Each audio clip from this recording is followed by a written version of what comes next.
ortodontista, caso você não intrua esse molar da maneira devida, eu vou te explicar que esse molar ele não vai ter a melhor performance de distalização. Então você entende por que por diversos momentos as pessoas elas não conseguem tratar rápido casos classe 2, é porque elas não intruem essa cúspide de uma maneira preliminar e elas não distalizam o molar imediato. Sim.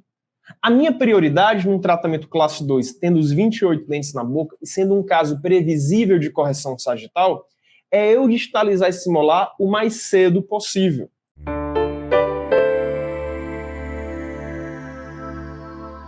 Boa noite a todos. Seja bem-vindo, ortodontista, mais uma vez para uma discussão rica em uma ortodontia inovadora que certamente vai transformar a sua maneira de ver a ortodontia. No momento de hoje, a grande questão da vez é a gente discutir junto com você como pensar a classe 2. E certamente você deve ser um ortodontista ou um profissional que está pensando, professor, realmente para mim é uma grande questão conversar sobre a classe 2. E o principal motivo é porque diversas vezes a gente tem errado a forma de tratar os nossos pacientes classe 2.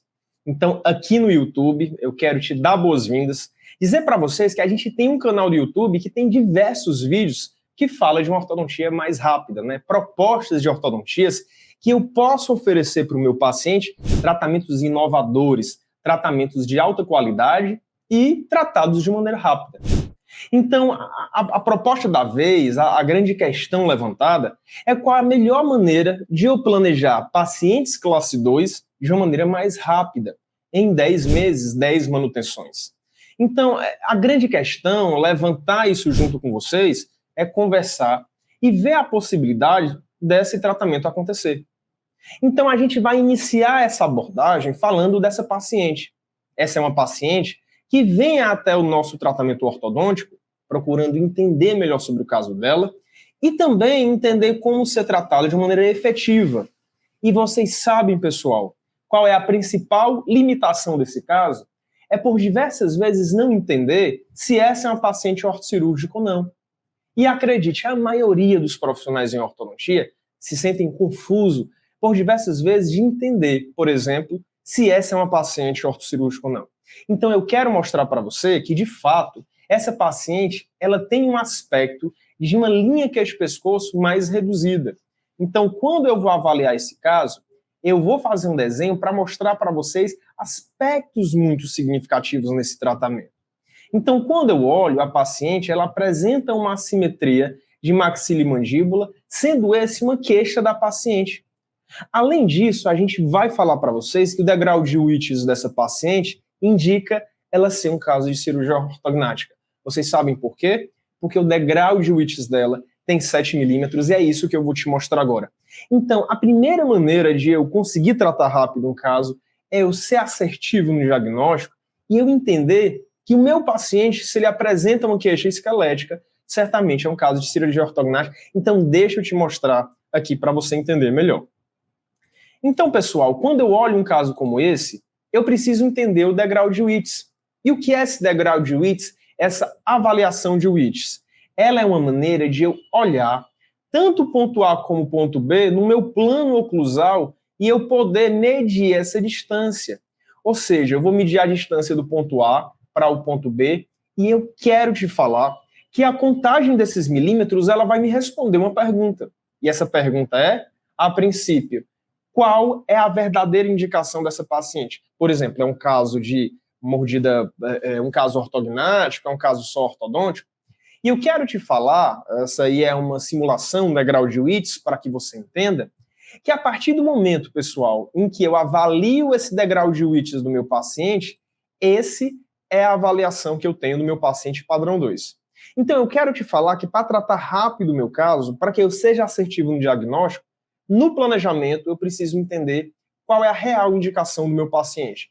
Então, se o meu paciente ele é um paciente de 0 a 4, eu entendo que esse paciente ele tem um ótimo prognóstico para tratamento ortodôntico. Então, a distalização de molar superior para esse paciente tem uma alta qualidade. Se o meu paciente é entre 4 a 7, eu preciso estudar o meu caso, entender, por exemplo, se ele é só um caso de cirurgia, é só um caso ortodôntico, e como que eu vou fazer essa distalização? Entender outras variáveis de dificuldade para o caso.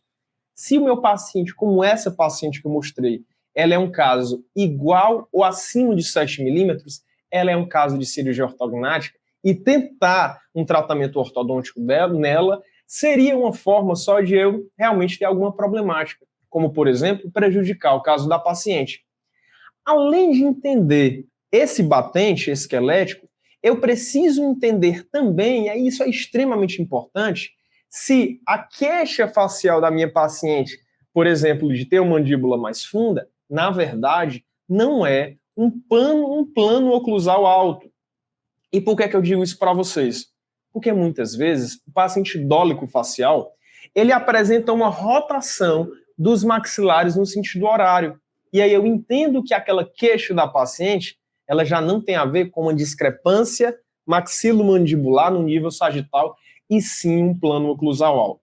Então, se eu tenho a paciente plano oclusal alto, como está sendo mostrado na imagem, acima de 12 graus, em que a gente avalia algo em torno de 18 graus, eu tenho uma paciente que ela é classe 2 dólico facial, expressando uma queixa. No queixo, na maioria das vezes, redução dessa minha mandíbula.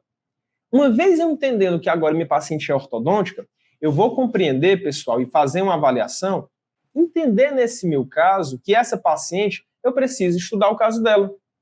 Se é um caso de classe 2 que eu estou planejando, eu preciso entender se meu paciente tem uns 28 dentes na boca. Por que eu estou dizendo isso para você? Porque às vezes eu estou planejando um paciente classe 2 e o paciente falta um premolar em alguma região, e na grande maioria das vezes eu vou querer abrir esse espaço para eu estabelecer um implante dentário ou uma prótese. Então a minha primeira avaliação é entender como que é essa classe 2 do meu paciente. Por exemplo, se eu tenho um molar superior mesializado e o outro molar superior também mesializado tombado, se a minha linha média ela tiver toda coincidente com a face, eu vou entender que todos os movimentos eu preciso fazer de uma maneira simétrica. Se só de um lado eu tenho um problema, por exemplo, de desvio de linha média, eu quero fazer, às vezes, mais distalização de um lado do que do outro. Então, olha que interessante. Além de eu entender se meu paciente classe 2, ele é um paciente eminentemente para ser tratado só com ortodontia, eu preciso compreender qual é a relação dessa classe 2 com a linha média. Isso não é tão bacana? Então eu posso fazer, por exemplo, a distalização de um molar superior mais de um lado do que do outro. Entendendo que os dois molares dos dois lados, eles estão... Se eu entendo que eles estão mesializados, e aí eu preciso distalizar a molar superior, nessa avaliação que eu estou mostrando para vocês, pessoal, eu também vou olhar e ver o quanto classe 2 o meu paciente é. Lembra que no degrau de Whittis de 0 a 4 ele tem um excelente prognóstico? Então eu sei que esse paciente ele é muito previsível para ser tratado. Eu entendo que o meu paciente de 0 a 4 degrau de Whittis, a distalização de molar, nessa perspectiva de um paciente com 28 dentes na boca, ela vai ser de excelente qualidade e de resposta para tratar essa classe 2. Mas bem, às vezes o meu paciente, pessoal, o que eu vou observar é que o paciente ele tem uma cúspide disto-vestibular do primeiro molar mais extruída. E aí me perguntam, professor, no paciente classe 2, por que eu quero nivelar essas minhas cúspides antes de fazer a distalização? E a minha resposta para você é, ortodontista, caso você não intrua esse molar da maneira devida, eu vou te explicar que esse molar ele não vai ter a melhor performance de distalização. Então você entende por que por diversos momentos as pessoas elas não conseguem tratar rápido casos classe 2? É porque elas não truem essa cúspide de uma maneira preliminar e elas não distalizam o molar imediato. Sim. A minha prioridade num tratamento classe 2, tendo os 28 dentes na boca e sendo um caso previsível de correção sagital, é eu distalizar esse molar o mais cedo possível. Então, como que eu faço essa distalização? A partir de jigs e mini implantes, na grande maioria das vezes, porque a melhor resposta de correção de classe 2 é aquela que eu digitalizo o molar aplicando a força diretamente sobre o molar, por isso que eu preciso entender sobre jigs e mini-implantes. Ah, professor, não poderia fazer um cursor, um jig para fundo de saco e a partir daqui associar a um mini-implante extraalveolar? Sim, inclusive sendo uma mecânica excelente. Mas antes disso, eu preciso instruir o meu molar superior, a cúspide dígito vestibular, para que eu possa ter essa melhor performance de digitalização, conseguindo fazer tratamentos em uma média de 10 manutenções. O que a gente vai avaliar aqui também, junto com vocês, é que sempre que eu trato um paciente classe 2, eu preciso olhar para o molar inferior. Ah, professor, mas eu trato muito meus pacientes com elástico 5,16. Ah, professor, esse é o meu principal parâmetro. Pois eu preciso dizer para você que se você trata os seus pacientes classe 2 com elástico 5,16, você não tem a melhor performance de correção de classe 2, principalmente nos pacientes de degrau de Whitts 3 milímetros para cima. Bem, pessoal, o elástico 5,16 ele não tem uma excelente indicação na grande maioria dos casos. Se você faz ele, você precisa entender e compreender que esse não é a melhor performance. Então, utilizar o elástico 5,16 é você limitar a sua correção e você atrasar, dificultar o seu prognóstico. Professor, e qual é a melhor previsibilidade para os meus pacientes? Seria você trabalhar com jigs superiores, seja voltado para oclusal ou voltado para fundo de sulco. Você pode estar me perguntando agora o seguinte, professor, mas a maioria dos meus pacientes classe 2 são mordida profunda. Professor, eu tenho muito paciente braquicefálico.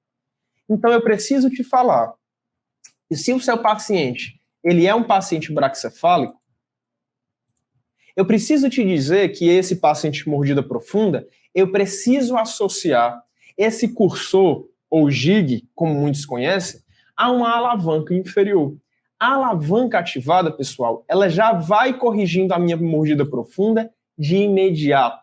Eu consigo tratar a mordida profunda simultaneamente aos jigs superiores na distalização de molar. Por isso que os nossos tratamentos eles são tão rápidos, porque eu associo dispositivos que tratam umas oclusões diferentes de uma maneira preliminar.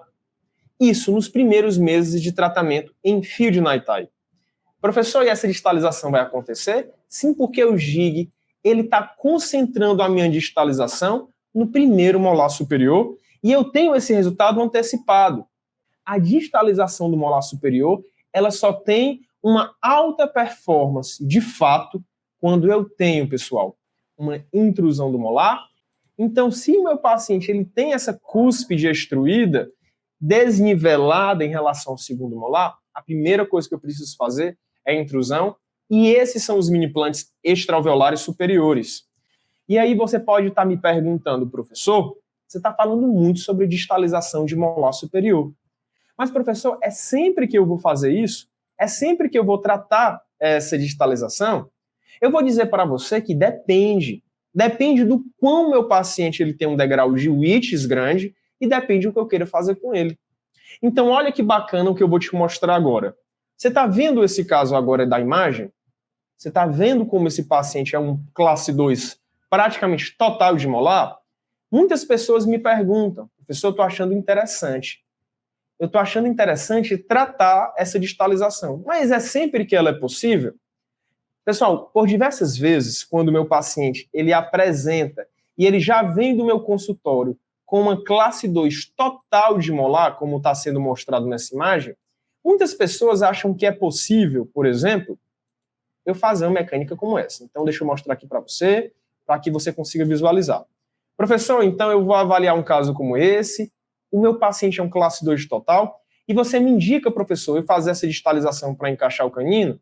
Eu te pergunto o seguinte, pessoal, diante de uma classe 2 total de molar, só existem duas explicações para isso acontecer. Primeiro, meu caso é ortocirúrgico, o degrau de Whitts é de 7 para cima.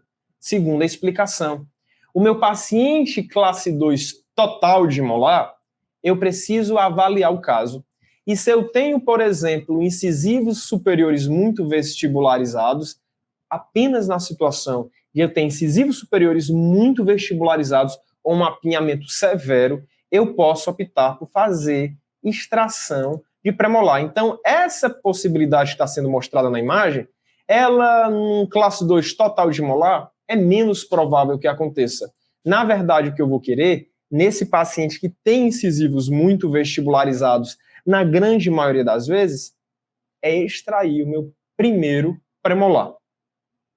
Mas é importante que diga para você, pessoal, que extrair primeiro premolar com linha queixo-pescoço reduzida, um paciente que tem mandíbula muito pouco expressiva, pode ser algo perigoso. Não pela questão do encaixe dentário final, mas pelo aspecto estético final que essa face do meu paciente vai ter. Mas bem, se ele não opta por cirurgia ortognática e não quer fazer jamais esse procedimento, para uma classe 2 total de molar, eu posso optar por fazer as extrações por diversas vezes, se o meu dente estiver com grande inclinação axial. Então, diante da extração desse premolar, você que já acompanha a gente, você sabe que a gente trata em fio de Naitai. Você sabe que a nossa mecânica de extração, a gente não espera fio retangular. Então, o que é que a gente vai fazer diante desses casos? Eu vou te mostrar agora. Bem, de fato, a inversão da curva de SPI, ela é muito comum acontecer nesse caso. Então, o que a gente vai fazer é uma alavanca superior para mesial do canino. Essa alavanca ela vai ficar ativada para cima e eu vou puxar de uma maneira parcial o meu canino, fazendo uma retração primeiro do canino, depois dos incisivos. Professor, em fio de Naitai, mas não vai ter uma inversão da curva de SPI e um aprofundamento de mordida? Não, porque eu estou utilizando alavancas. Então, qual é a maneira de eu tratar rápido esses casos de extração? É desde o primeiro momento, pessoal, e puxando os meus caninos, ou seja, retraindo eles com alavancas. Uma possibilidade viável e rápida para que eu possa oferecer para o meu paciente uma experiência rápida em ortodontia. Então, a partir dessa projeção, eu vou conseguir, de fato, quando eu avalio o caso, estou avaliando toda a sistemática do meu caso, eu vou conseguir fazer o quê? Retração da bateria anterior. Primeiro os caninos e depois os incisivos, tornando em um caso previsível. Então, antes de você começar o seu caso, pense o seguinte, bem, diante da classe 2 eu tenho 3 possibilidades. Ou o caso é ortocirúrgico, ou eu extraio 2 premolares superiores, ou eu vou fazer a distalização de molar superior. Se o paciente é 7 milímetros para mais de degrau de Whitts, ele é um caso ortocirúrgico. E você vai prepará-lo para a cirurgia ortognática. Se o seu paciente ele é um caso de extração de 2 pré superior, você já vai retrair em fio de Naitai com alavancas, nessa experiência de uma ortodontia rápida. E se seu paciente não é uma classe 2 total de molar, e esse seu paciente, você vai fazer distalização de molar superior, que eu antecipo para você que a grande maioria dos casos, você consegue oferecer para o seu paciente um tratamento antecipado de correção de classe 2, conseguindo oferecer para ele uma ortodontia muito rápida. Quem está assistindo nossos casos, acompanha, sabe que a gente trata pacientes classe 2 até em 6 meses. E aí é o relato de muitos dos nossos pacientes, que inclusive a gente publica no nosso Instagram. Então, a média de 10 manutenções, como a gente conversa com os nossos pacientes, é uma média de todos os casos, entendendo que diagnosticar, ser assertivo em relação ao diagnóstico e saber aplicar a mecânica exata é a maneira da gente oferecer uma ortodontia rápida para os nossos pacientes. Então, eu quero te convidar, pessoal, a estar se inscrevendo no nosso canal do YouTube, Professor Felipe Marçal, assistir diversos vídeos que a gente faz e publica lá sobre uma ortodontia rápida, acionar o sininho para sempre receber o nosso conteúdo e acompanhar a gente no nosso canal, na nossa página do Instagram, Orto Marçal, que a gente sempre publica dica para vocês. Então, o nosso encontro hoje é isso, classe 2, uma maneira rápida de tratar em fio de Naitai, sabendo diagnosticar e aplicar um correto diagnóstico, chamando uma atenção para a distalização de molar de maneira antecipada. Então, o nosso encontro hoje é esse. Te vejo na próxima. Até logo mais. Ortodontia MAC 10, uma solução viável para ortodontia rápidas e eficazes em fio de Naitai.